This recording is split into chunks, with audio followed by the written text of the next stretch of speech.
कुछ डर बचपन में पैदा होते हैं और जब हम बड़े हो जाते हैं तो वही डर हमें ढूंढते हुए वापस लौट आते हैं। 20 साल बाद 5 लोग अपने पुराने शहर लौटे थे।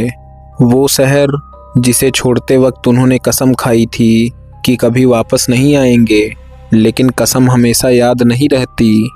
डर सब कुछ याद दिला देता है। बचपन में उन्होंने कुछ देखा था, ना वो कोई आदमी था और ना ही कोई जानवर। वो बस डर बनकर आता था, कभी मस्खरे की हंसी में और कभी उनकी अपनी ही आवाज़ में। और हर बार वो एक ही बात कहता था, मैं तुम्हें जानता हूँ। अब वो शहर बदला हुआ था। सड़कें नई थी, मकान चमक रहे थे, लेकिन नालियों से आती बदबू अब भी वही थी, जैसे कुछ वहाँ से गया ही ना हो।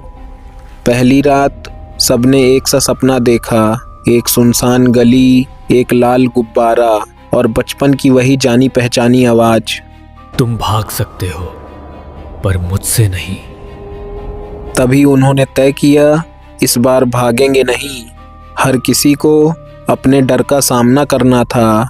किसी को अकेलेपन से लड़ना था, किसी को अपराध बोध से और किसी को उस गलती से जिसे उसने कभी स्वीकार ही नहीं किया था। लेकिन जैसे जैसे वो अपने डर के करीब गए, वो चीज़ और मजबूत होती गई, क्योंकि वो डर से जीती थी और डर ही उसका खाना था। आखिरकार सब लोग एक पुराने स्थान पर मिले, जहां अंधेरा और सन्नाटा था और दीवारों पर उनके बचपन के नाम लिखे थे। तभी एक तेज हंसी गूंजी। तुम मुझे मार नहीं सकते क्योंकि मैं तुम्हारे अंदर हूं। एक पल के लिए सब डर गए। फिर किसी ने धीमे से कहा, अब नहीं। उन्होंने अपने डर को देखा, उसे नाम दिया और पहली बार माना, हाँ हम डरते हैं। और उसी पल वो चीज़ चीखती हुई छोटी होने लगी, क्योंकि डर तभी ताकतवर होता है जब हम उसे छुपाते हैं।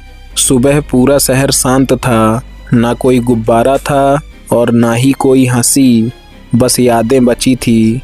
कुछ जख्म कभी पूरी तरह नहीं भरते, लेकिन अगर उनसे भागा ना जाए तो वो हमें निगल भी नहीं पाते। और कुछ डर तुम्हें मारने नहीं आते, वो बस ये देखने आते हैं कि तुम अब भी बच्चे हो या नहीं।